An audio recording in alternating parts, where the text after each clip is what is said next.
Gavin Strachan's move away from Celtic Park has now been confirmed, ending 6 years at the club and leaving another gap in O'Neill's backroom team just weeks before the new season.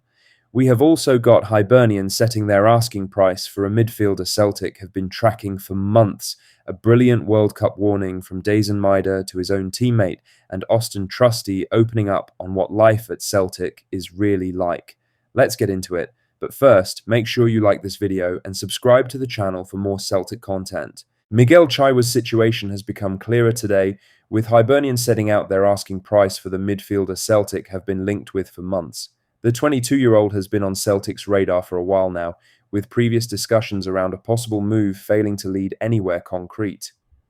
According to the Edinburgh Evening News, Hibs have told interested clubs that the Zambia international is not for sale, with the Easter Road side valuing him at around £7 million. The report also claims Hibs have already turned down 2 significant offers for the player. What makes this interesting is that Chaiwa himself is understood to remain open to the idea of joining Celtic if the 2 clubs can find an agreement. The issue has never really been about his willingness to make the move. It has always been about whether Celtic are prepared to pay what Hibs are asking.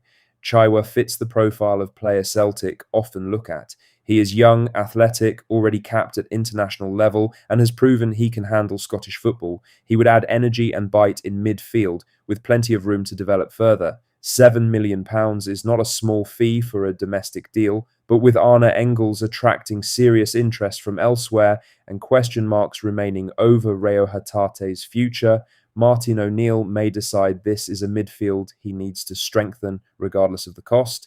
Hibs are in a strong position here. He is under contract until 2028 and they do not need to sell cheap. If Celtic want him, they may have to go big. Now for the main story, as Gavin Strachan's departure from Celtic has been confirmed, with the coach joining James Morrison's staff at West Brom and bringing an end to 6 years at Lennox Town. Strachan arrived at Celtic back in 2020 and remained at the club through several different eras, working under Neil Lennon, Ange Postecoglou, Brendan Rodgers, Wilfried Nancy, and most recently, Martin O'Neill. His departure had been expected for some time, but West Brom's official announcement makes it final. West Brom boss James Morrison made his delight clear at landing an experienced figure from Parkhead. Speaking to the West Brom website, Morrison said, "I'm also delighted to add Gavin Strachan to the group. Having a new pair of eyes from somebody with Gavin's experience will help us massively. He has worked alongside some top managers like Martin O'Neill, Ange Postecoglou and Brendan Rodgers, and will no doubt bring fresh ideas with him." That is a strong endorsement and shows how highly Strachan's time at Celtic is viewed elsewhere in the game. He was involved through trophy-winning seasons, intense pressure, and major managerial upheaval, giving him a wide range of experience to take into his next role. For Celtic, the timing adds to growing concern. Non-World Cup players are due back at Lennox Town on Friday, yet O'Neill's full coaching staff for next season still has not been officially confirmed by the club. Sean Maloney and Mark Fotheringham remain expected to form part of his setup, but supporters are still waiting on that confirmation. Strachan's exit removes another experienced voice from the building at exactly the moment Celtic need clarity and stability behind the scenes, with Champions League qualifiers edging closer. In other news, Dazen Maida has sent a clear and respectful warning to Japan ahead of their World Cup clash with Sweden, naming his own Celtic teammate Benjamin Nygren as a serious threat. The two are set to face off on Friday at midnight UK time, with extra interest guaranteed back in Glasgow, given the Celtic connection running through both squads. Maida made clear there will be no friendly chat between now and kick-off. Speaking to Nippon TV, Maida was asked whether he had been in contact with Nygren before the game. He said, "I won't be in touch with him until the match is over. He's a skillful player and really excels at scoring goals. It'll be dangerous unless we stop not only their 2 strikers, but also Nygren, the number 10. It is a respectful assessment, but also an honest one.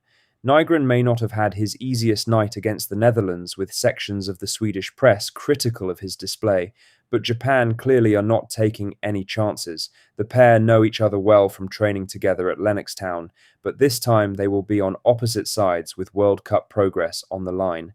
Nygren has been used as Sweden's number 10 and is capable of hurting teams in the pockets between the lines, with his delivery from set pieces already causing problems in the tournament. Maida, meanwhile, will hope for more minutes after watching from the bench in the win over Tunisia. Once the final whistle goes, the teammates can go back to being teammates. Until then, Maida's focus is entirely on stopping Sweden and stopping Nygren. In other news, Austin Trusty has defended Celtic's title-winning season, insisting the squad always believed they would win the league even when results made it look in doubt. Speaking to Burgundy Wave while away at the World Cup with the United States, Trusty was asked about suggestions that last season had only just met expectations. He firmly disagreed with that framing. He said, "You may say that, but this season kind of showed what Celtic is. A lot of times in football, especially fans and organisations that are used to winning the entire time, in the history of Celtic, they've had a great formula to have success year by year. When that formula gets messed up or messed with, you can have different results."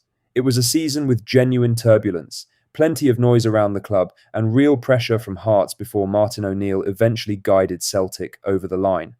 Trusty believes that made the achievement more meaningful rather than less. He said, "Some may view the season as a negative for Celtic, but also it was such a positive.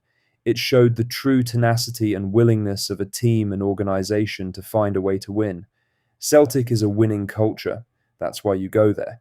It really is that culture. The entire season, I knew we were going to win. We all knew we were going to win." Trusty also pointed out that being chased rather than chasing was a new experience for the squad, saying it showed they could win the league comfortably or grind it out under pressure, whichever was required. For Trusty, the messy route does not diminish the achievement. The belief inside that dressing room never wavered, and the medal at the end says everything.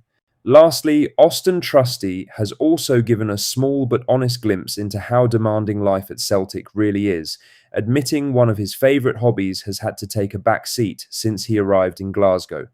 Speaking in the same interview with Burgundy Wave, the conversation turned to woodworking, something Trusty has previously been able to enjoy away from football. He was asked if he had managed to keep it up at Celtic. He said, "I haven't been able to do it. I haven't found a spot in Glasgow. I haven't had any time. We have no time to do anything or even live our lives. Just football there, but I've been itching to do some woodworking. I haven't done it recently, but I really want to do it. I need to find a spot."